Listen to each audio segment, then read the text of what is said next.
Foi? Beleza, então. Então a gente continua nossa discussão sobre o funcional gerador das funções irredutíveis a partículas. Acho que não sei se eu cheguei a introduzir essa nomenclatura na aula passada, já falei, né? Mas qual que é a situação que a gente tem até então?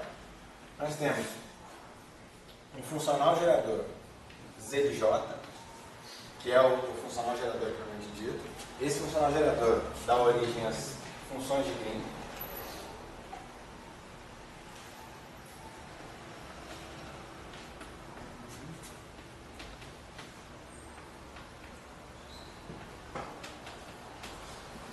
Nós temos o funcional gerador conexo, W de J, que dá origem às funções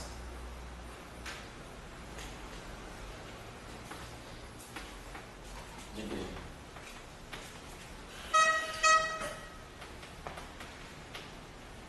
Conexas.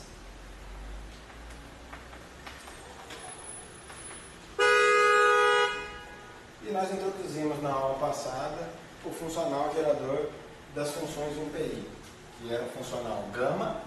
Agora, esse funcional não é definido com relação às fontes, mas sim com um objeto que a gente denominou de campo clássico. E como a gente vai ver hoje, está associado com as funções de Green irredutíveis a uma partícula. Funções de Green.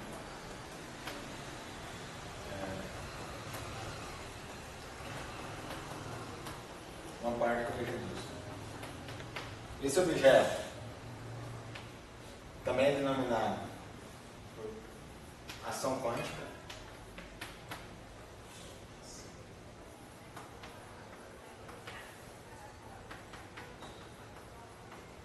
Ou ainda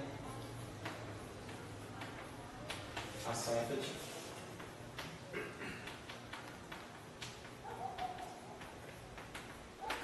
Conforme foi definido na aula passada, esse gama de φ, é definido por uma transformação de Legendre do W de J, ou seja, era um W de J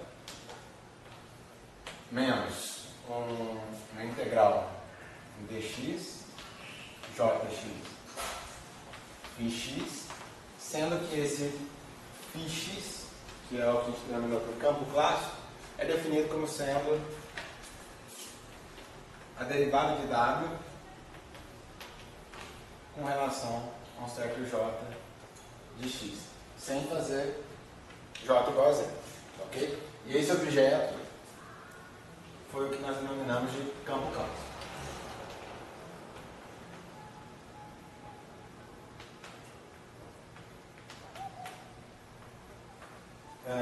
Nós já vimos que esse campo clássico, combinado com a ação efetiva, satisfaz uma espécie de equação de movimento, uma espécie de, como se fosse uma equação de movimento clássica, ok? Que viria de um princípio variacional clássico, digamos assim. Essa equação é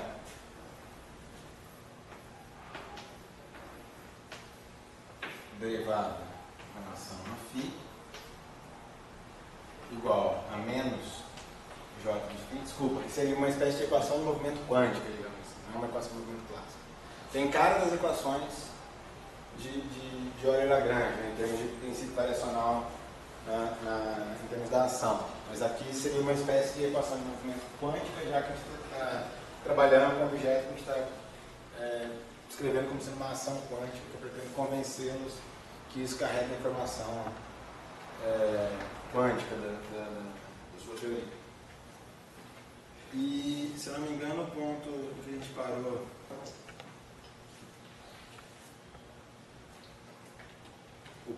parou na aula passada foi uma relação. Nós obtivemos uma relação, basicamente derivando isso daqui com relação a φ, usando uma espécie de regra da cadeia funcional, e a gente chegou a uma relação desse tipo, uma integral em Z, derivada segunda da ação quântica com relação a φ de x, φ de z, multiplicando a derivada segunda de w com relação a jz, jy, isso daqui era menos delta de x menos y. Uma cara de equação de definição de inversa funcional, né? Eu vou trabalhar um pouquinho, vou introduzir uma notação que um pouco mais compacta do que essa. Vou definir o seguinte, vou definir a seguinte notação.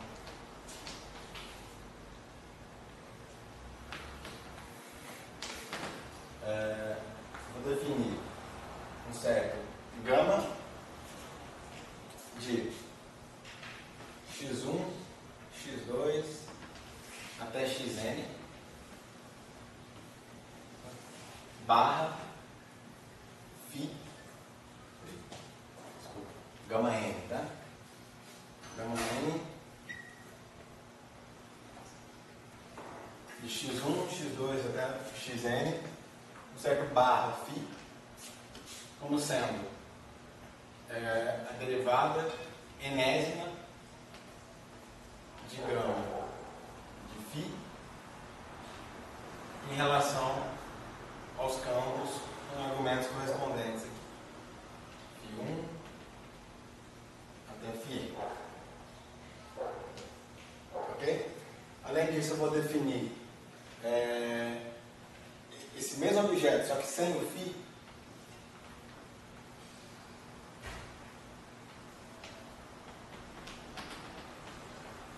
Xn.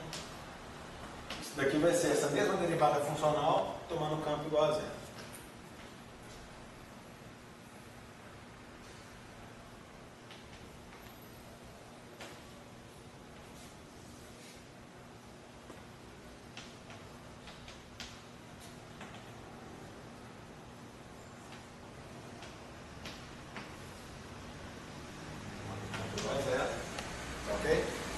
Vou introduzir uma notação semelhante para o funcional das funções conexas.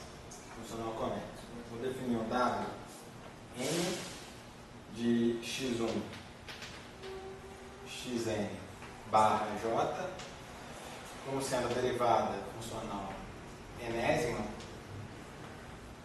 de W com relação às fontes nesses argumentos, nesses pontos, e Wn x1, xn, sem o j agora, como sendo derivada enésima de Wj com relação a j em x1 até j em xn, isso daqui tomando j igual a zero. Ok? Só definição de notação. Usando essa notação, eu vou reescrever essa equação, aquela equação ali. Ela toma essa forma aqui, a derivada segunda eu substituo por um gama 2, x1, x2, j, desculpa, x e x.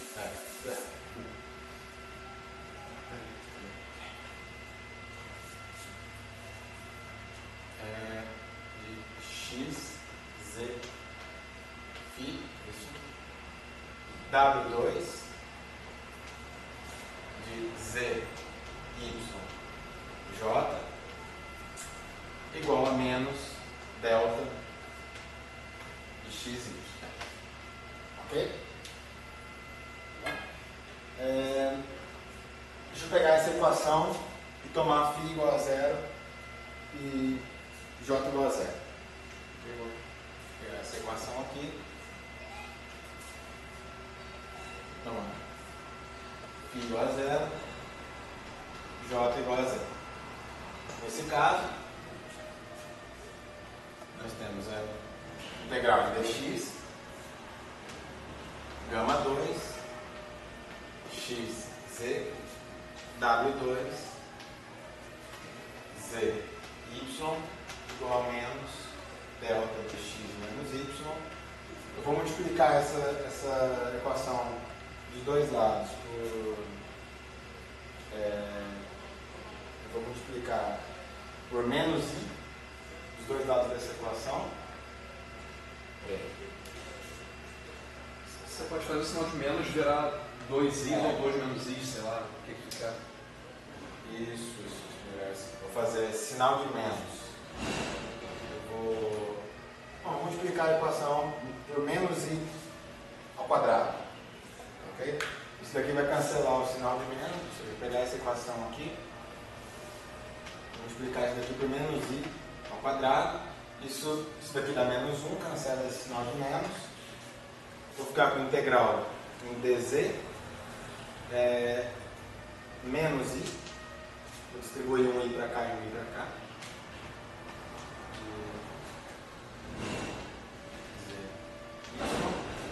E menos i w2 de z dá.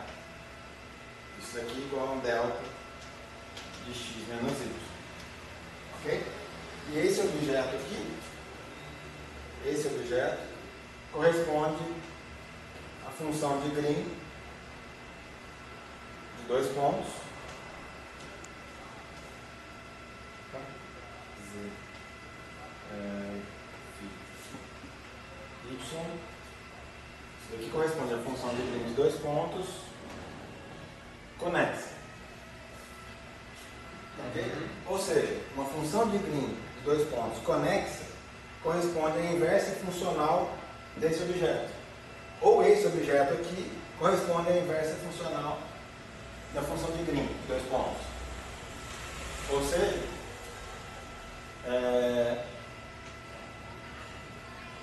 a função de Green de dois pontos, vou colocar x, y, conexa, corresponde à inversa funcional desse objeto aqui, ou seja, 1 sobre esse objeto. Tá? Já que é 1 sobre i, vou trazer ele para cima como sendo mais i e vou escrever dessa forma aqui.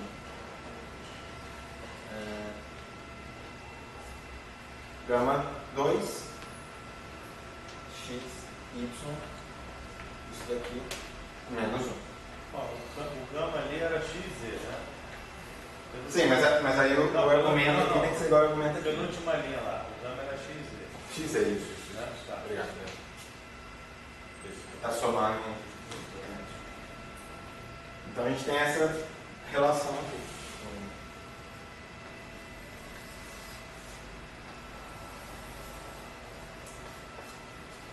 Uma função de Green é obtida como sendo a inversa funcional desse objeto aqui. A derivada segunda daquela ação efetiva. Lembra que a contribuição, a trilevel, a primeira contribuição a uma série perturbativa de uma função de Green de dois pontos, corresponde àquele operador que aparece sanduichado entre os campos na ação clássica. Certo? Aquele operador que aparece sanduichado entre os campos numa ação clássica é exatamente a derivada segunda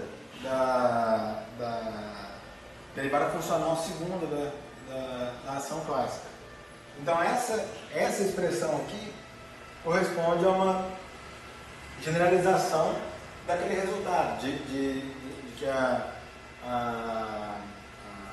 função de Green corresponde àquele inverso do operador. Nesse caso aqui a gente tem uma ação quântica, uma ação que carrega propriedades quânticas da teoria, a gente vai ver que está associada com uma expansão em H coordenada, ok?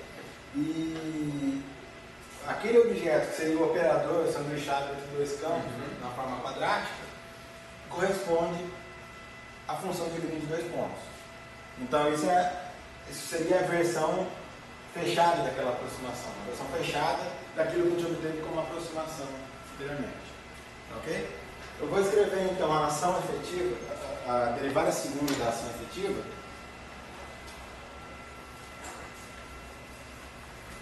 motivado por essa consideração de que a primeira aproximação da função de Green de 2 pontos corresponde ao inverso, corresponde a I vezes o inverso daquele operador de onda, eu vou escrever a derivada segunda da ação efetiva, da ação quântica, como sendo aquele operador de onda mais alguma coisa, mais alguma contribuição.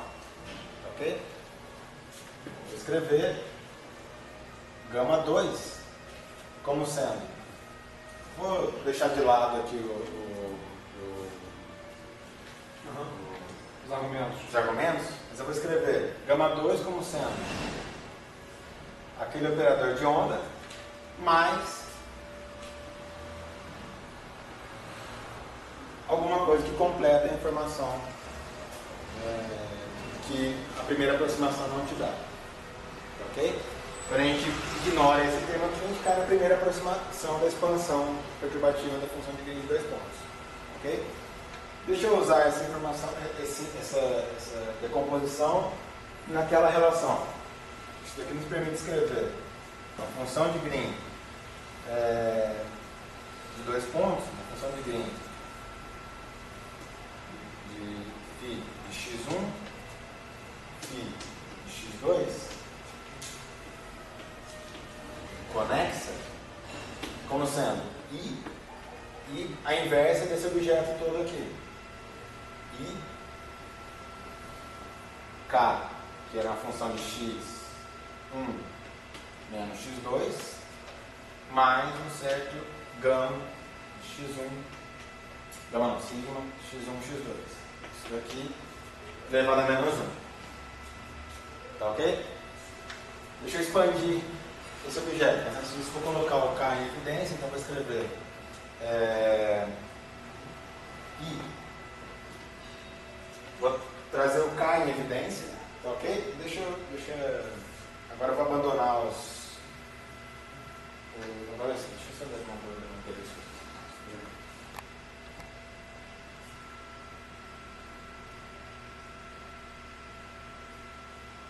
Deixa eu fazer com um pouquinho mais de cuidado, mais de cautela. Vou fazer o seguinte, eu vou escrever isso daqui dessa forma. E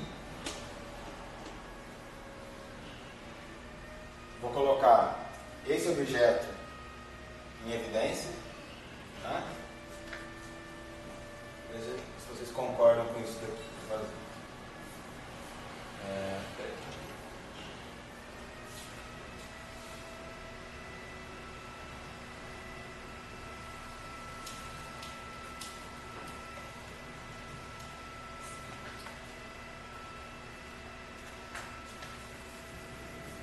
Trabalhar só com esse pedaço aqui, ok? Pegar só esse pedaço, abstrair os argumentos, trabalhar só com isso. Mais fácil. K mais sigma a menos 1. Isso daqui é igual a K, uma certa unidade aqui, seria uma unidade funcional, porque esse objeto é uma função, né, dos pontos, mais a inversa funcional desse objeto aqui, sigma. E isso daqui tudo a menos 1. Ok? Agora eu vou usar aquela relação de inversa de um produto. Inverte a ordem. Então, isso daqui é unidade mais K menos 1 sigma. Isso daqui elevado a menos 1 K a menos 1. Ok? Agora eu vou expandir isso daqui uma série de potências. Aqui é a expansão de 1 sobre 1 mais x. Uma expansão que resulta numa série geométrica. Então,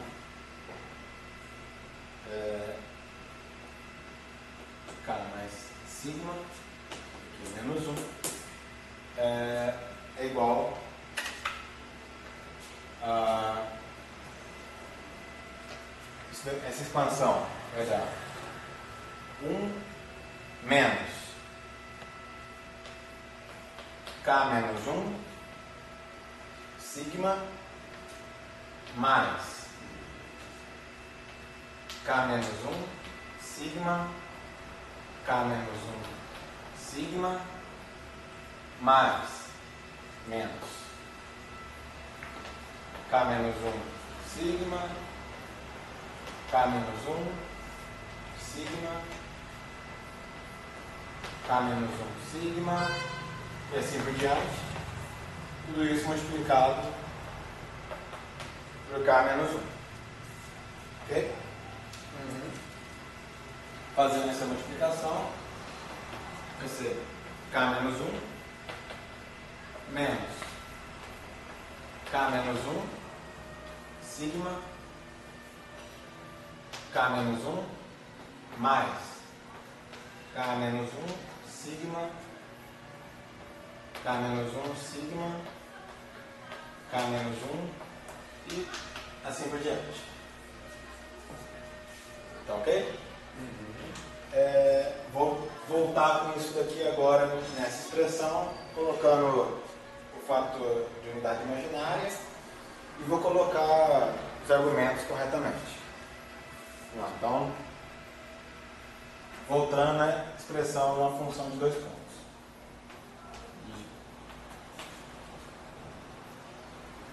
x1, x1, x2, função de grilo conexa. O primeiro termo vai dar i vezes k menos 1 de x1 menos x2 mais o segundo termo vai dar menos i, ok? Aqui seria como eu tenho uma multiplicação matricial desse cara para esse, com índices contínuos, né? Os índices são as coordenadas do espaço-tempo. Tem uma multiplicação desse cara com esse, tem uma multiplicação desse cara com esse. Então eu vou ter duas integrais. Então eu tenho uma integral num certo, digamos, um dy e uma integral num certo dz. Esse cara vai ter argumento k a menos 1 de x1 y. Esse daqui é sigma de y z. E esse daqui k menos 1 de z x2. Ok? Mais i vezes. Agora eu tenho uma multiplicação daqui para cá, uma daqui para cá, uma daqui para cá, uma daqui para cá. Então eu vou ter uma integral aqui, uma integral aqui, uma aqui, uma aqui. 4 integrações. Então, digamos, uma integral em dy, uma integral em dz, uma integral em dy linha e uma integral em dz linha. K menos 1 de x1 menos y,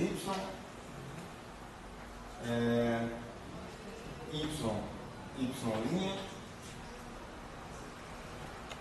K menos 1, deixa eu dar mais fácil aqui, sigma de y linha, K menos 1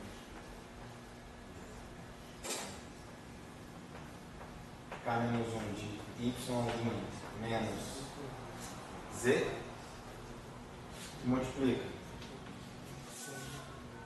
multiplica sigma de z linha, k menos 1 de z linha menos x2. Ok? E assim por diante. Ok? Vou fazer a seguinte manipulação aqui. Eu vou trazer esse fator i aqui para esse cara. Ok? Eu vou transformar esse fator menos 1 num fator i quadrado. Então aqui vai ficar mais, e eu vou trazer um i para cá e um i para cá. Ok? Aqui é a mesma coisa, eu vou trazer esse i para esse termo e eu vou colocar um i e a quarta distribuindo um I aqui, I aqui, I aqui, I aqui. Só que a quarta dá 1, não precisa me preocupar com isso. Então I. Tá ok? Vamos lembrar da nossa notação diagramática agora.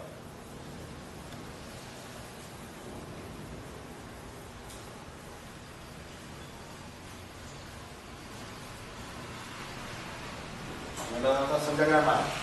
I vezes K a menos 1 de x1 menos x2 corresponde ao que a gente chama de propagador. Então, 1 até 2.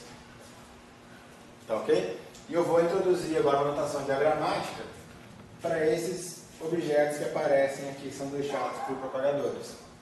Eu vou denotar I sigma de x1, x2, como sendo uma bolinha achurada, tá ok? Eu vou colocar perninhas externas aqui, só que pontilhadas, só para representar que nós temos esses pontos, mas são pernas amputadas, são pernas que não trazem propagadores com ela, ok? Elas vão ser multiplicadas por um propagador. Então aqui seria... Mas aí quando você multiplicar, você encaixa o propagador aqui em cima desse pontilhado. Isso. Então aqui seria de 1 para 2. São pernas externas amputadas. Tá? Espera aí, desculpa. Isso daqui vai ser achurado para os dois lados, tá? Um cruzinho. Ok? Um biscoitinho aqui. Tá? Bolacha. Biscoito não, bolacha. Agora é bolacha. Biscoito. Se bem que isso aqui pode ser biscoito, a gente não tem muito claro o que é um biscoito e o que é uma bolacha. Não. Tem que falar com X, é biscoito. E eu vou introduzir uma notação diagramática para esse objeto como um todo também. Para a função de 2 pontos como um todo. A função de 2 pontos a todas as ordens perturbativas, ou seja, esse objeto aqui, a função de 2 pontos conexa a todas as ordens perturbativas, vai ser denotada por um objeto desse tipo. Aqui sim é só num sentido, tá? Não é cruzinha. Tá ok? Propagador, a função de 2 pontos a todas as ordens, diagramaticamente, possui essa representação que vai ser representada daquela forma. Tá? Ou seja, essa equação como um todo pode ser escrita na seguinte forma diagramática.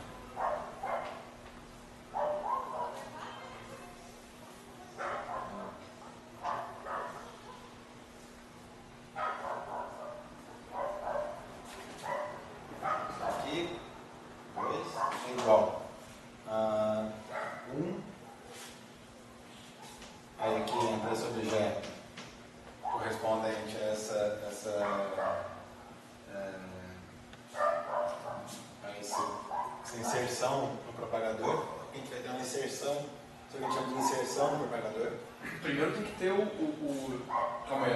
Sim. Desculpa. Primeiro é o propagador livre. Mas, agora sim, um propagador, mas com uma inserção aqui, que seria a primeira correção do propagador, mais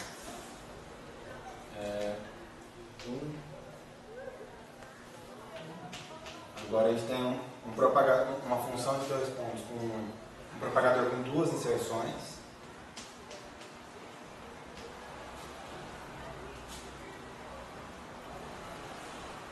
Bom, ali a gente parou em segunda ordem, mas agora fica fácil de continuar, né? Um propagador com 3 inserções.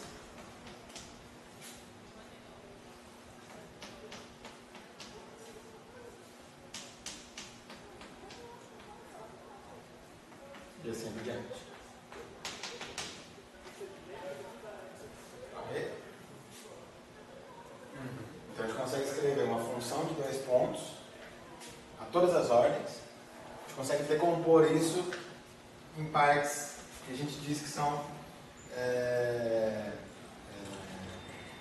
irredutíveis, que são pedaços que você não consegue aqui cortar uma linha aqui dentro e separar em 2 gráficos. A gente pode cortar essa linha e separar isso aqui em 2 gráficos, mas aqui dentro você não consegue cortar uma linha e separar em 2 gráficos. Tá? Isso talvez seria o ponto de vista efetivo, né? Que você pega uns efeitos que você não entende muito bem e joga eles lá dentro. Né? Isso. E só dá você só sabe o efeito total disso. Depois. Isso. Mas veja aqui o seguinte, nós já vimos que uma vez calculados os gráficos conexos, a gente consegue obter os gráficos desconexos também, por produtos entre gráficos conexos. E nesse caso, uma vez calculada essa inserção de propagador, a gente consegue obter a função de ganho em 2 pontos. O objeto fundamental aqui acaba sendo essa inserção de propagador. É aquilo que a gente não conhece, a nossa ignorância, mas a gente consegue calcular essa ignorância também. Tá? Calculando a ação efetiva, você consegue calcular aquilo que a gente não. Essa ignorância aí. Pergunta só para efeito de. Se tiver algum problema, está ali dentro, né? Exatamente. Não pode estar. Oi? Os propagadores. Não, os propagadores. O problema está dentro dos coisas. Não, o problema está aqui. Então, o nosso problema de divergências, que a gente precisa renormalizar, está contido nesse tipo de objeto. Não só nesse, ainda tem as correções de vértices que a gente vai ver. Isso daqui é só a correção de propagador. Tá? Agora, a soma, mesmo que não tenha problema dentro, a soma não tem por que convergir, né? Poderia Convergir para um número, por exemplo. Não necessariamente. Nada Né? disso fala de análise de convergência. Tá. Da série, nada disso. É porque tem gente que reclama quando você fez. Eu acho que foi o que tu ou ele comentou, então eu viajei. De quando você faz a expansão em potência de 1 sobre 1 mais x, né? Para isso convergir, tem que botar a restrição do x. A priori você não está pedindo nada disso, né? Foi o que vocês falaram ou eu viajei? Que eu ouvi, eu falei, pô, realmente, né? Não, realmente. Não. Eu sou sempre real, né? Se for real tem que ser maior que -1, uma coisa assim. Não, para convergir, mas ele pelo visto não está nem se preocupando com isso, né? né? Uma condição. Inclusive, dos operadores, eu estava né? conversando com. A gente estava conversando essa semana sobre isso, né? Que não me pergunte aonde tem isso, nem como faz isso. Eu só ouvi falar. Se você analisar a convergência da série da QED, por exemplo, ela não converge. Inclusive você vê que calcular mais termos não significa que você está melhorando o seu resultado. Você vai melhorar, vai chegar num certo ponto e começa a piorar. Eu já vi uma discussão, isso daí eu sei onde tem no livro no livro do Alto, de matéria condensada. Lá ele faz uma discussão para uma integral desse tipo. Você tem uma integral, acho que era algo assim, uma integral bem simples. Gaussiana com um termo anarmônico. E ele analisa a convergência de uma série perturbativa disso daqui. Em lambda. Se eu não me engano, o número de gráficos, o número de termos que você consegue colocar na sua série até o número ótimo ali de termos, né, a partir dali começa a piorar, é da ordem de 1 sobre lambda. Se você pensa nisso em analogia com a QED, por exemplo, significa que é da ordem de 1 sobre alfa, 1 sobre constante de estrutura fina, que é da ordem de 137. 1 sobre alfa dá 137. Então, se você calcular mais de 137 termos na QED, mais de 137 ordens perturbativas, você começa a piorar o seu resultado. Boa sorte para calcular 137 termos. Mas... Tipo, tomem cuidado, né? Não calculem o 138. Essa questão não está provado, ou acho que pior ainda, tem alguns casos que está provado que a série não converge, né? Está provado que ela não converge. Não, mas é isso que está falando. Não converge, tipo, não mesmo. Aí você... Sim. Quer dizer que não tem nada. Não, é se- como assim, se a série, se você somasse toda a série, dá a matriz S. Mas se a série não converge, quer dizer que não tem matriz S. Aí Não existe não seria tão, não seria Não, tão tem a matriz rigoroso. S aproximada. Né? Tem a matriz S aproximada. Mas aí, tipo, se você supõe que a matriz S é dada pela série e a série não converge, então não tem matriz S. Mas Não, se você quer um número, toda ou, essa enfim, discussão, é toda essa engraçado. discussão É uma coisa, da teoria quântica de campos, ela é feita pensando do ponto de vista de uma expansão em série formal. Não, Você mas vai trabalhar ordem a ordem. Não, e também Tá isso preocupado não é- com a soma isso não é tão ruim assim, né? Se você fala de uma função seno, sei lá, você expande ela, você não se incomoda dela ter infinitos termos na expansão. Não, mas ela converge. Não, tudo bem, mas assim, o fato de ter infinitos termos não é problema, né? O fato de você não conseguir somar todos eles de uma vez, você consegue ver que... Né? mas o ponto é... Tipo, série de Taylor, separa em ordem N, né? O problema é não convergir, somar. Não, deixa eu colocar de outra forma. Você quando faz, por exemplo, uma série de Taylor, fazendo uma expansão em Taylor, você não precisa falar de convergência, não, você para em ordem N, né? Você nunca soma todos os termos, né, necessariamente, né? Você sabe que vai convergir. Ah, tá, tudo bem, pode ser que por trás... Não, mas você pode encontrar uma ordem máxima ali, a partir... Até ali você está aproximando para o seu resultado fechado. E a partir dali você começa a piorar. Sobre ser não aparece esses pontos não, sabe? Não, porque a série converte. Converge. O número máximo, o número ótimo de expansão ótima. Mas tá é, definido. mas é engraçado você pensar que é uma coisa da teoria, né? Porque a sua teoria, tipo assim, a sua teoria te dá a fórmula, a matriz S é dada pela expansão perturbativa.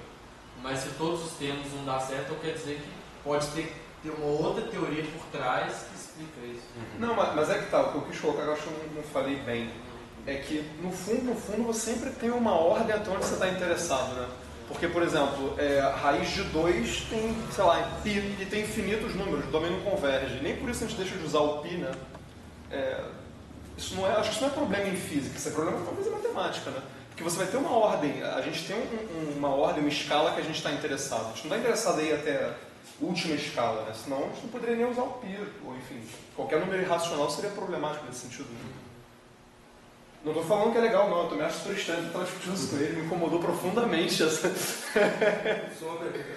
No último quadro, as três últimas linhas, eu já vou já para essas integrais? As integrais? Eu Eu tô restaurando agora aqui os argumentos das funções.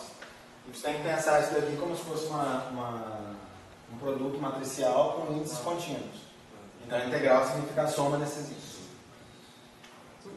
E essa expansão em série ainda falta os coeficientes? Não tinha coisa... Não, É a expansão de tudo 1 sobre 1 mais x, né? Mas eu acho que tem, tipo, na segunda ordem aparece tipo 1 meio, já tem coeficientes Não. diferentes, não? 1 sobre 1 mais x. geométrica. Ah, É não. isso aqui, né? Se x for menor. Se o x é menor do que 1, módulo de x. Converge. Se for menor que 1, converge. Tô viajando. Bom, mas... Voltando ao que a gente sabe fazer,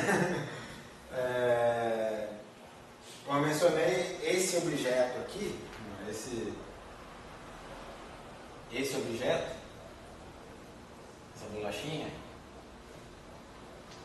ela representa a soma de todos os gráficos.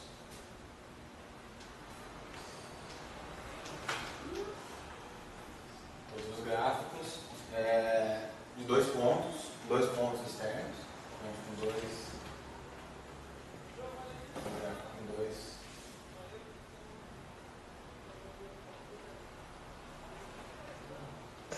externos.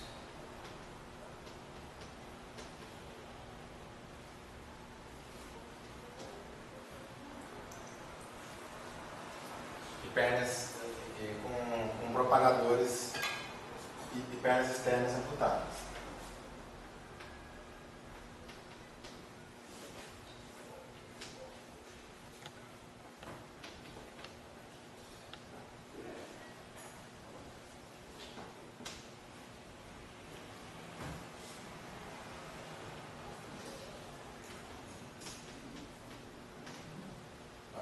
gráficos 1pi, ok? Todos os gráficos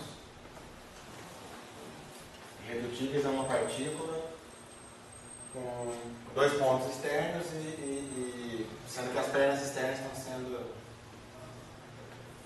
amputadas. Ok? Então, no caso pensando numa teoria com interações quânticas, por exemplo, esse tipo de objeto. Só um minutinho, quando você usou sigma ali, você quis dizer soma, né? Soma. Ah, tá. Porque o sigma é o biscoito também. Não, na verdade, soma. Mas não foi proposital. Não, foi mal. Então, no caso de uma teoria com interações quânticas, por exemplo, assumir só interações quânticas, o que você vai ter vai ser algo desse tipo. Um gráfico com pernas externas amputadas e um loop, mais, sei lá, algo assim. Já são dois loops. Acho que é o único gráfico que a gente tinha, função de dois pontos, no caso da. A gente tinha era basicamente. A loop era basicamente essa, né? Restaurando as pernas externas. Os dois loops a gente tinha isso, mas ainda tinha uma outra contribuição, que era essa aqui. Esse gráfico já não entra nessa série, porque ele pode ser separado em dois subgráficos. Deixa eu pegar a série aqui melhor do que explicou.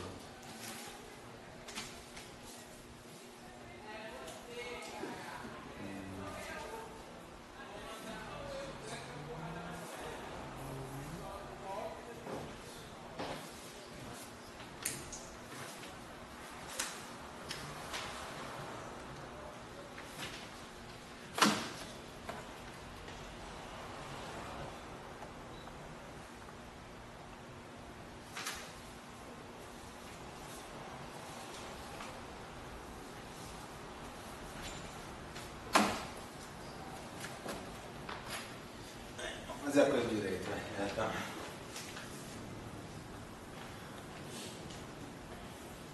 Fazer a coisa decente aqui. No caso de uma teoria lambda φ4, por exemplo, vamos pegar o nosso velho exemplo da teoria lambda φ4. Uma função conexa de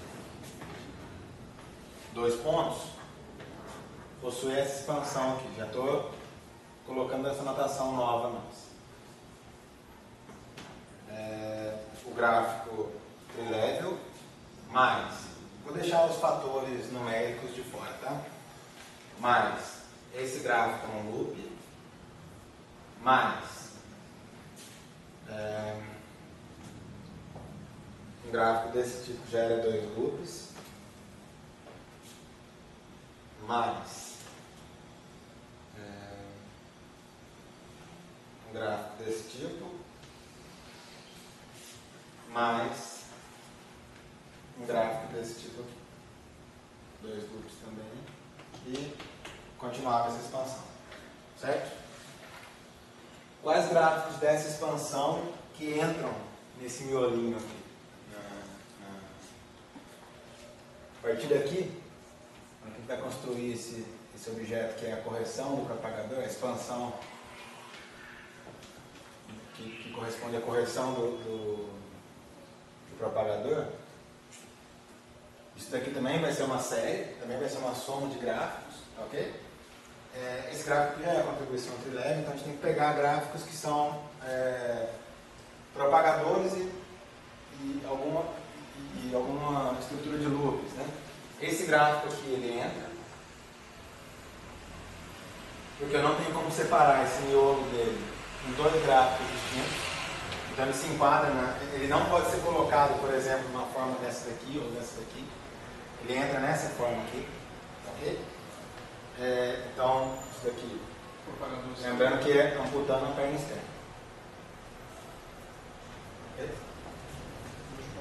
Não, por que você não bota o propagador também? Não, o propagador ele não tem nenhum loop. O propagador ele tá aqui. Já está separado fora do... Isso. Tá. Uhum. Tá?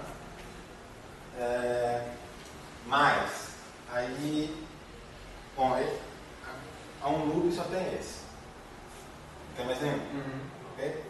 Há 2 loops. Esse daqui ele entra.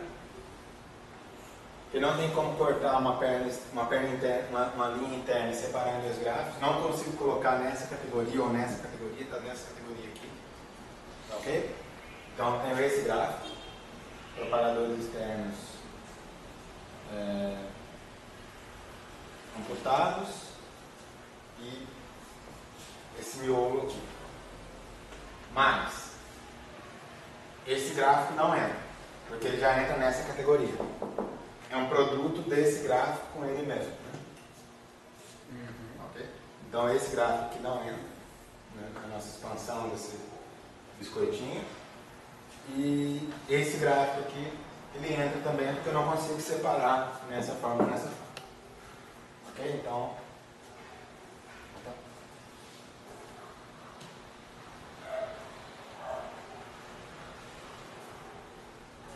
E aí, contribuições, 3 loops, né? A ordem superior. Ficou claro? Vamos pegar a nossa... aquela relação então, em relação de gama 2, W2 igual a delta, ou a menos delta. Vamos derivar essa equação, aquela relação com relação a J. Vou pegar essa relação aqui. Integral em Z gama 2 x z, vou restaurar a dependência do campo, W2 Z Y e J, isso daqui igual a menos delta de x menos y. Ok? Isso daí é igual a menos delta de x menos y. Eu vou pegar essa relação e vou derivar essa relação. Derivar isso daqui com relação a J de W, por exemplo. Ok? Vou derivar essa relação, essa equação com relação a W de J. A J de W. O termo do lado de cá não depende de J, então é igual a 0. E o termo do lado de cá vai ser integral em Z. Vou fazer a regra do produto aqui, esse termo vezes derivada desse. Gama 2 de x z φ. A derivada vai bater aqui, o que ela vai fazer? Vai transformar na derivada terceira, então vai virar um W3 e vou acrescentar um argumento W aqui. Isso daqui vira W3 de Z Y W. Tá ok? Mas, agora vamos. Esse cara não depende explicitamente não depende explicitamente de J, mas eu posso usar uma regra da cadeia aqui e escrever, por exemplo, uma integral em uma certa variável V de φ, que depende de V com relação a JW, aí teria d φ com relação a V batendo nesse cara aqui. Porque eu estou calculando a derivada com relação a J desse termo. Então aqui eu ganho um gama 3 de xz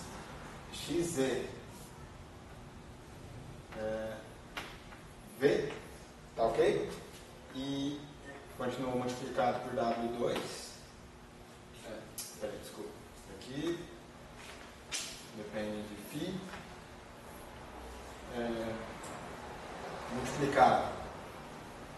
W2 de Z, Y, J, isso daqui igual a zero. Ele fecha parênteses aqui, isso daqui igual a zero. Tá certo? Então, a questão é se realmente fica a independência de J. Não, o φ não depende de J, mas o φ sim. O φ era definido como W, Derivada de W derivada em de relação W a J. com relação a J. Então isso daqui fica derivada segunda com relação derivada segunda de W com relação a J. Vamos lembrar aqui, né?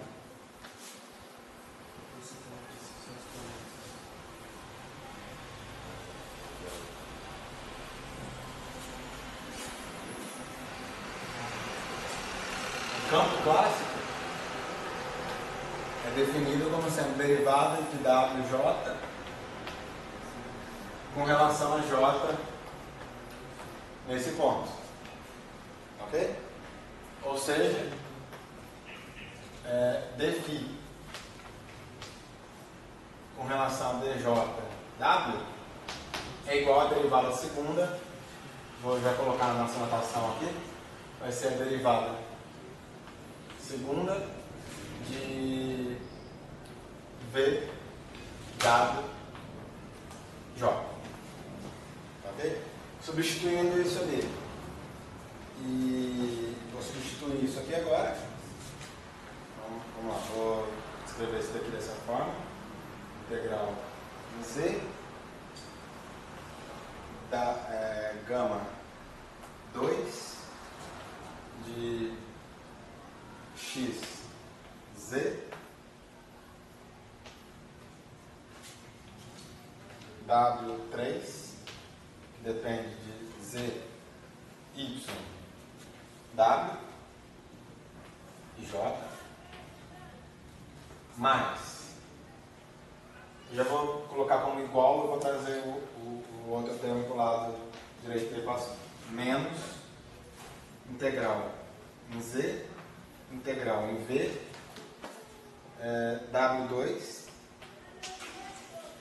que vai depender de V e W, que é um funcional de J, gama, deixa eu já colocar aqui também W2,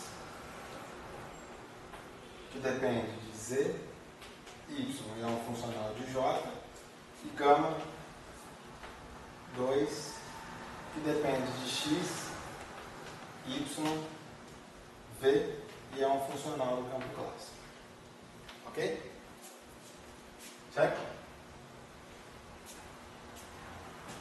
Eu quero isolar esse cara aqui.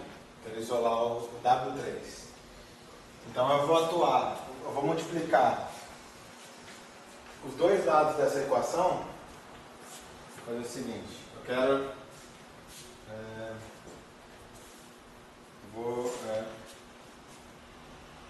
fazer o seguinte, eu vou multiplicar essa equação por um certo W2, que para atuar como inverso desse cara, ok? Então seria um W2 na variável livre, então vou colocar o x, que é um funcional de J, e vou integrar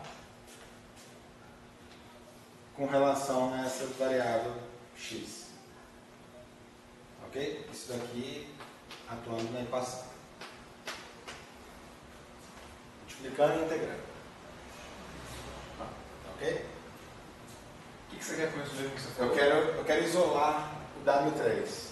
Então, para isso, eu vou multiplicar os dois lados por isso daqui e integro. Aí eu produzo aquela relação produzir essa relação aqui.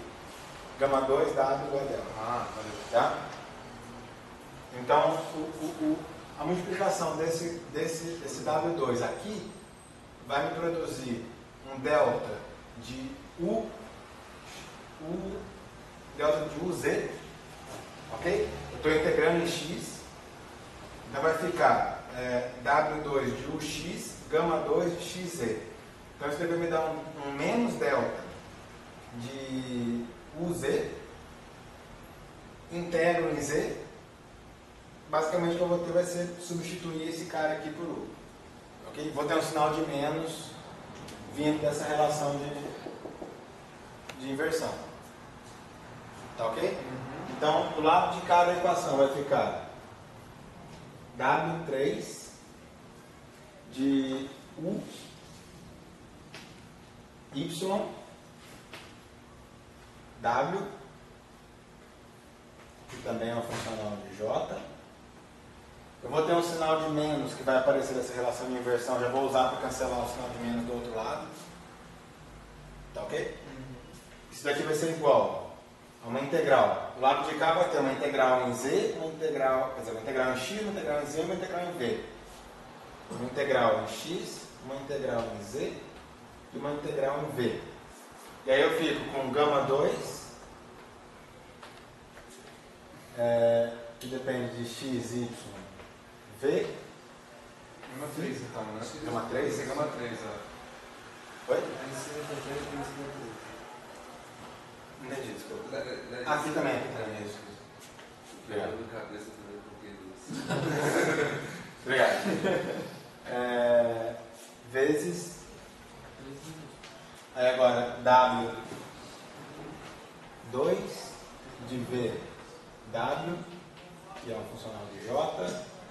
W2 de Z, Y, que é uma funcional de J.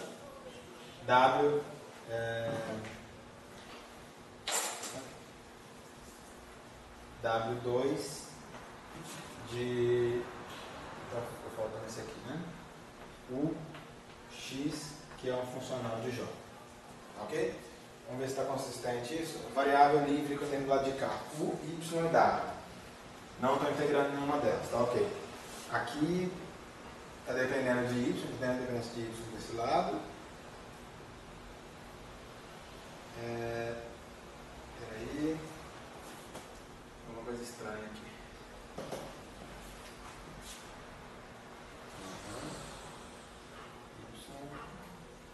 Eu acho que nessa relação tinha algo.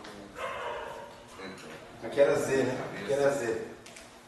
Aqui era Z. X, Z, V, né? Isso. X, Z, V. Aí aqui fica Z também. Ok? Certo? Então aqui eu tenho dependência em... Bom, o gama não depende de nenhuma das variáveis livres, tá ok?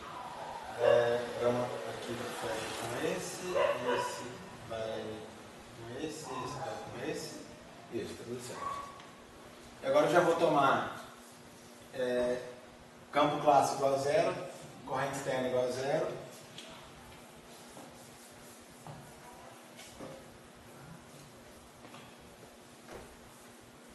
Vou pegar nessa equação aqui e tomar campo clássico igual a zero, corrente igual a zero. Então eu fico com W3 de... Eu vou renomear os argumentos aqui, tá? X, Y, Z igual a integral dx linha, dy linha, dz linha, gama 3 de x linha, y linha, z linha, vezes W2 de x linha, W2 de y linha e W2 de y, z linha. Tomei J igual a zero, φ igual a zero e renomeei as variáveis, tá? Quero fazer aparecer funções de 2 ou 3 pontos aqui. Então vou começar multiplicando essa equação por menos i quadrado. Eu tenho que multiplicar o lado de cá também por menos i quadrado. Aí eu vou distribuir. Deixa eu reescrever isso aqui. Eu vou distribuir um menos i para cada w. Então eu vou ficar com menos i W2 x linha menos i W2 de y linha E esse daqui ficou faltando aí. Z limpo. Ok? Eu multipliquei por menos I quadrado aqui, menos I aqui, menos I aqui.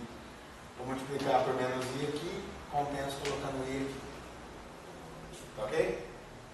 Esse cara aqui corresponde a uma função conexa de 3 pontos. Lembra? A função conexa de 3 pontos era a derivada terceira com relação a W, multiplicado por I2. Menos I2. Então isso daqui vai dar vácuo, φ de x, φ de y, φ de z, conexo, igual a integral de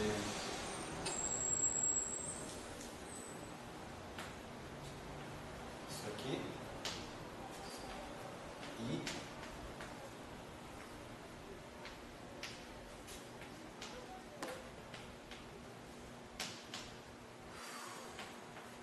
ok? Vezes aqui parece uma função de 2 pontos de φ de x, φ de x', conexa. Aqui aparece uma função de 2 pontos φ de y, φ de y', vácuo, vezes, e aqui aparece uma função correspondente a isso daqui.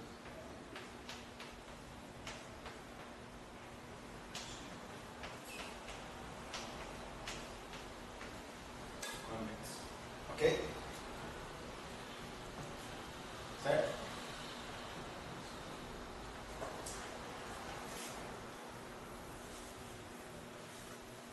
Vamos lembrar desse resultado em primeira ordem de teoria de perturbação. Uma função de Green conexa de 3 pontos, supondo que exista um vértice triplo, um vértice de interação triplo, ok? Vamos lembrar do resultado em primeira ordem de teoria de perturbação. Primeira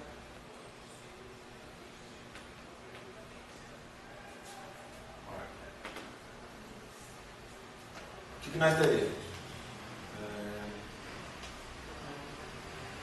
Ou seja, seria o resultado trilégio, né? Esse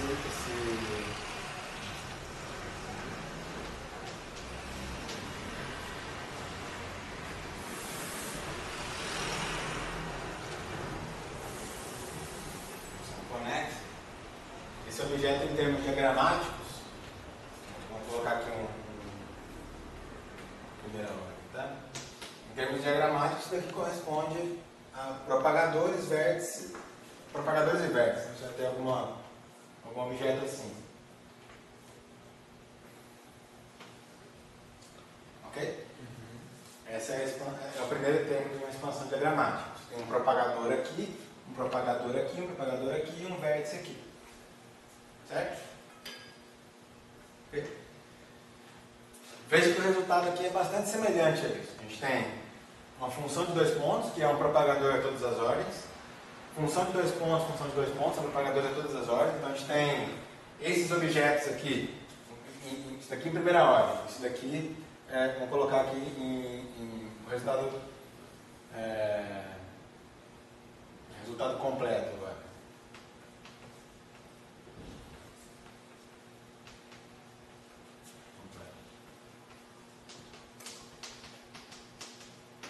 O resultado completo para esse objeto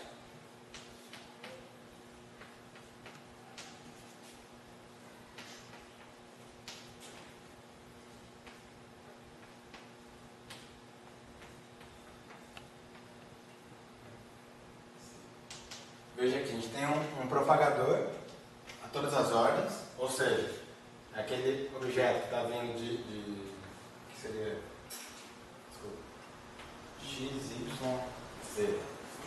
Ok?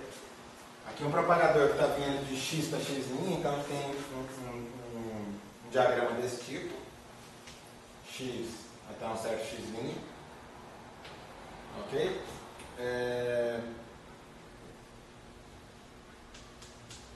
Um objeto desse tipo, que é um y até um certo y', esse propagador. E um objeto desse tipo,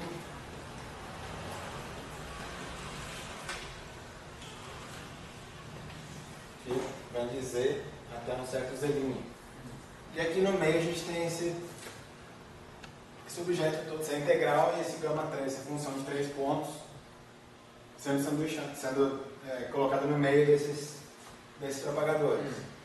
E a analogia que a gente faz aqui, isso daqui seria uma correção de vértice agora. Isso daqui denota, esse objeto aqui vai representar o vértice a todas as ordens. Uma série perturbativa da correção de vértice. Então a gente vai colocar isso daqui como sendo uma correção de vértice que vai ser um biscoitinho aqui no meio. Ok? Então esse objeto aqui, ele também tem uma notação que seria essa aqui, né?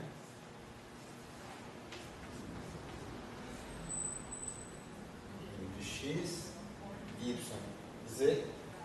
Isso daqui corresponde a esse gráfico. Então, se você tem uma função conexa de 3 pontos, que vem aqui o biscoitinho achurado para um lado só, você decompõe nessas partes. Okay? Sendo que esses propagadores ainda podem ser decompostos nas suas partes irredutíveis não partículas. Tem toda aquela série que a gente já escreveu antes. Ok? Então fica mais ou menos claro qual que é a sequência, né? Uma função, se você vier e derivar de novo essa equação com relação a j, já dá para imaginar o que a gente vai obter. De um lado, você vai conseguir produzir de um lado da equação uma função conexa de 4 pontos. Então, de um lado da equação... Você pegaria a primeira ordem e substituiria os vértices pelos biscoitinhos? Ou não? Mais ou menos isso. Vamos pegar, no meio do caminho. por exemplo, uma função de quarta ordem. Uma função de 4 pontos. Que, genericamente, vai ser representada assim. Ok? O que a gente vai ter? Esse propagador tem que ser colocado em todas as ordens. A correção do vértice quártico a todas as ordens.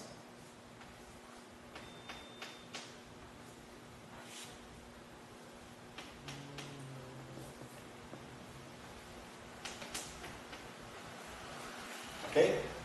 Só que ainda você pode construir um outro tipo de gráfico envolvendo vértices triplos. Basicamente dessa forma aqui.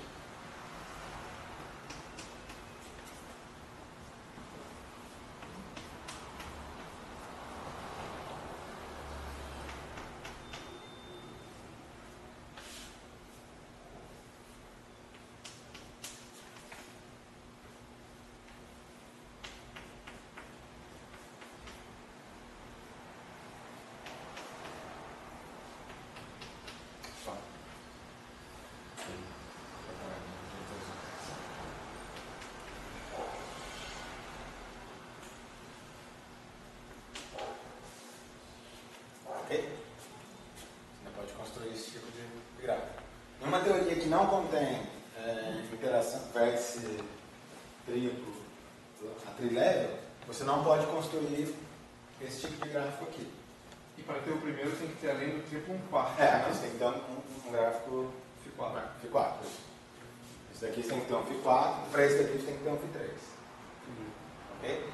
Não quer dizer que você não possa ter funções de 3 pontos numa teoria que não tem interação Φ3. Isso daqui você pode ter.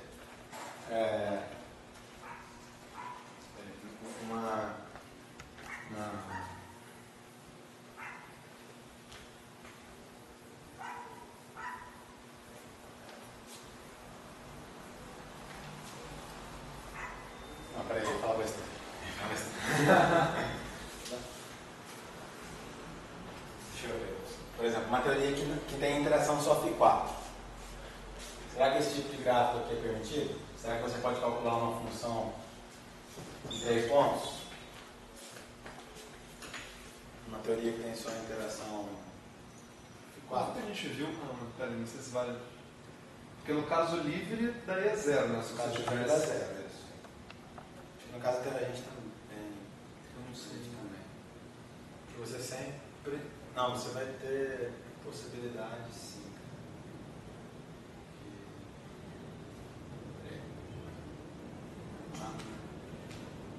Não, não tem nada. É porque a conexa tem que vir da green normal, tirando gente, né? Tirando gente, isso. Aí tem que pensar uma gente numa normal de.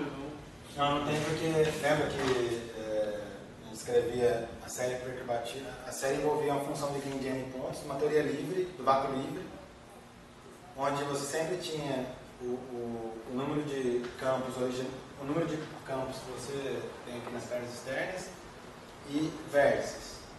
Uma teoria que só tem φ4, você vai ter sempre 4, mais 4, mais 4, mais 4, mais 3. Isso daí nunca dá um número par. Então, numa teoria que só tem interação φ4, isso aqui é 0. Dá pra pensar em. Agora deixa eu ver. Se você só tem φ4 e não tem nada mais pra cima, que eu acho que a gente não costuma botar nada mais pra cima por causa dos problemas de normalização, né? Se você leva φ menos φ, não dá pra analisar o vácuo com essa simetria de φ menos φ, pra poder ver se dá 0 ou não? Sim. Exatamente.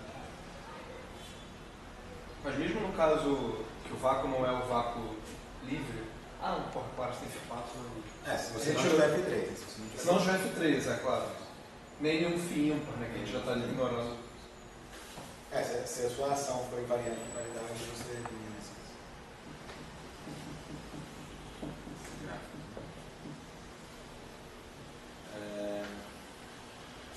Variação do campo ao contrário. Então, tá. Só para estabelecer aqui, de forma mais geral, isso daqui seria uma correção. Isso daqui seria uma correção de um vértice quártico, ok? Isso aqui é uma correção de um vértice triplo, já se deparou aqui lá na frente. E em geral a gente tem I vezes gama, enésima derivada de 1, argumentos de 1 Fn, o que a gente chama de função de Green, irredutível a uma partícula de n pontos. Isso daqui